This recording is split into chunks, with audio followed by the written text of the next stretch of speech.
राजेश जी, अगर ये मुद्दे चलते हुए नजर नहीं आए, फिर भारतीय जनता पार्टी 2024 में चलाएगी क्या?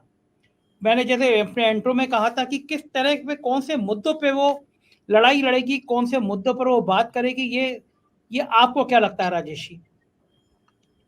देखिए, धन्यवाद संजय। देखिए, आमतौर पर जब चुनाव होते हैं और कोई सत्ताधारी दल जब चुनाव का सामना करता है, तो यकीनन अभी ये एक स्वस्थ लोकतांत्रिक परंपरा तो यही है कि वो अपनी 5 साल की या 10 साल से वो सत्ता में है, जैसे भारतीय जनता पार्टी, तो 10 साल की जो उपलब्धियां उनके पास होनी चाहिए वो उनको गिनानी चाहिए। 10 साल में उन्होंने क्या कामयाबी हासिल की है। तो हम अगर बिना किसी राजनीतिक चश्मे के भी मैं अगर देखना चाहूं, तो मैं ये पाता हूं कि भारतीय जनता पार्टी के लिए 10 वर्षों की उपलब्धियों के नाम पर कौन सी चीज ऐसी है जिसको लेकर वो मतदाताओं से मत मांग सकते हैं। ये जब मैं देखता हूं तो ऐसा लगता है कि झोली उनकी बहुत भरी हुई नहीं दिखती या खाली ही दिखती है। आप आपने बहुत सारे मुद्दे तो आपने गिना दिए। काला धन लौट के नहीं आया। जो उन्होंने डिजिटल इंडिया का नारा दिया था शुरुआत में जब आए थे कि काला धन उससे कम होगा, नियंत्रित होगा, वो भी नहीं हुआ। मार्केट में आज भी काला धन है, जा रहा है, बाजार में है, बड़े-बड़े पेमेंट्स हो रहे हैं। तो काले धन का जो है वो हमें तो नहीं लगता कि ये मुद्दा उनका चला है। दूसरा, आतंकवाद एक बड़ा मसला था। जब वो आए थे वो बड़े सभाओं में बात करते थे कि एक सिर के बदले 10 सिर लाना चाहिए।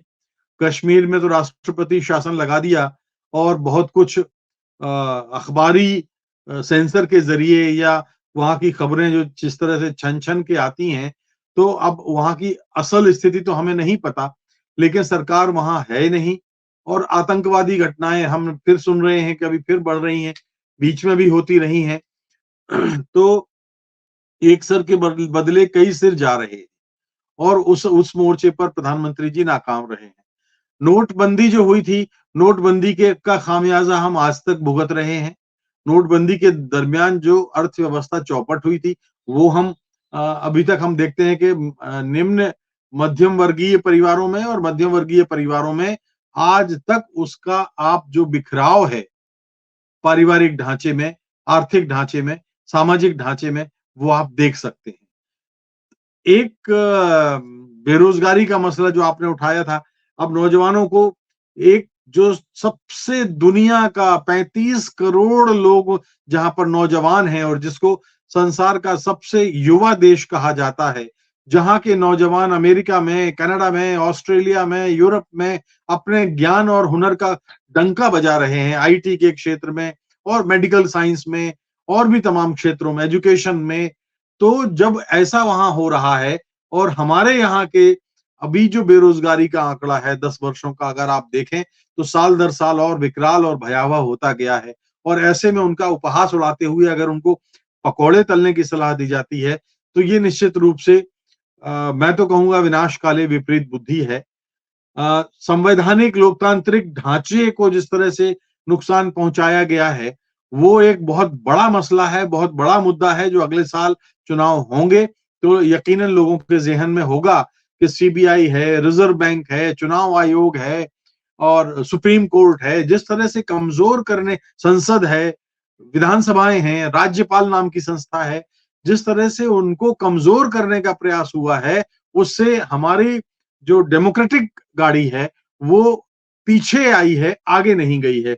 हमारी विदेश नीति आप देख लीजिए, क्योंकि अब समय कम है, मैं जल्दी जल्दी कुछ अपनी बात रख देता हूं। विदेश नीति में आप देख लीजिए, चीन और पाकिस्तान तो चलिए मान लीजिए कि हमारे बस में नहीं है, हमारे काबू में नहीं है, वो हमारे मित्र देश नहीं है। लेकिन आप बाकी देशों में आप देखिए आपके संबंध कैसे चल रहे हैं। आप नेपाल का देख लीजिए, बांग्लादेश का देख लीजिए, म्यांमार का देख लीजिए, भूटान का देख लीजिए, मालदीव का देख लीजिए।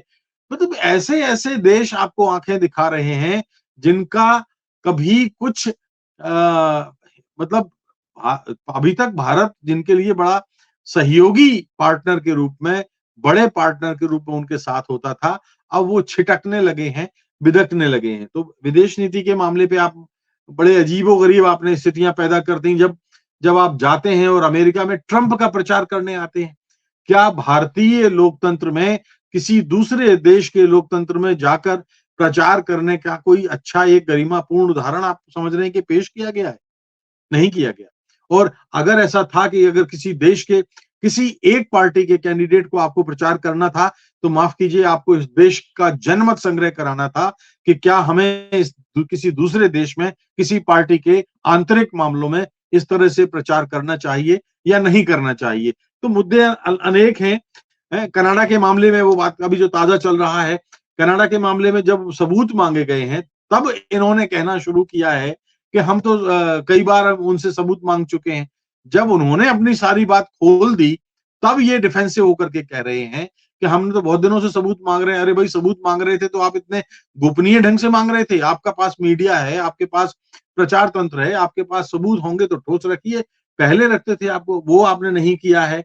आप देखिए, क्षेत्रीय दलों को आपने समाप्त कर दिया। एनडीए को अपने अपने जिस डाल पर बैठे थे, एनडीए के जिस सहयोगी दलों के सहारे आप आए थे, उन दलों को आपने कमजोर कर दिया। आपके अध्यक्ष जाकर के बिहार में कहते हैं कि हम छोटी पार्टियों को खत्म कर देंगे।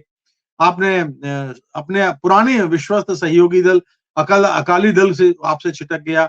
आपके बिहार में जो आप वही स्थिति हुई, आपके महाराष्ट्र में स्थितियां हुई, शिवसेना जैसे दल आपके छिटक गए। मैं तो भाई पुरानी शिवसेना को ही असली शिवसेना मानता हूं। तो इसलिए मैं कह रहा हूं कि ये जो नुकसान हुआ है, इन नुकसान के सहारे अच्छा अपनी पार्टी के दूसरी पंक्ति के जो योग्य नेता थे, उन नेताओं की उपेक्षा आपने की है। आपने प्रादेशिक नेताओं की उपेक्षा की है जो राष्ट्रीय कद रखते थे। रमन सिंह, वसुंधरा राजे सिंधिया, शिवराज सिंह चौहान, उमा भारती, कैलाश विजयवर्गीय, ठीक है जैसे हैं, लेकिन उन नेताओं को आपने उनकी पुड़िया बना करके बंद कर दिया। चुनाव में आपने सार्वजनिक तौर पर उनका अपमान किया। तो ऐसी स्थितियां जब बनती हैं, तब थोड़ा सा लगता है कि ये लोकतांत्रिक झटका स्वीकार करने के लिए भारतीय जनता पार्टी को तैयार रहना चाहिए। विधानसभाओं के लोग चुनाव आमतौर पर हमने देखा है कि राज्य सरकारों और राज्य सरकार के विधायकों के चेहरों पर लड़े जाते हैं। यहाँ राष्ट्रीय चुनाव वो ले आए, राष्ट्रीय मसले ले आए।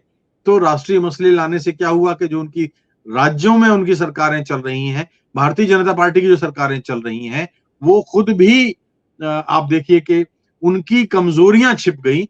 और अब जो जिन मसलों पर चुनाव लड़ रहे हैं, तो वो खुद उनकी अपनी नाकामियों पर चुनाव लड़ा जा रहा है। यानी वो जिस डाल पर बैठे हैं, उसी डाल को काट रहे हैं।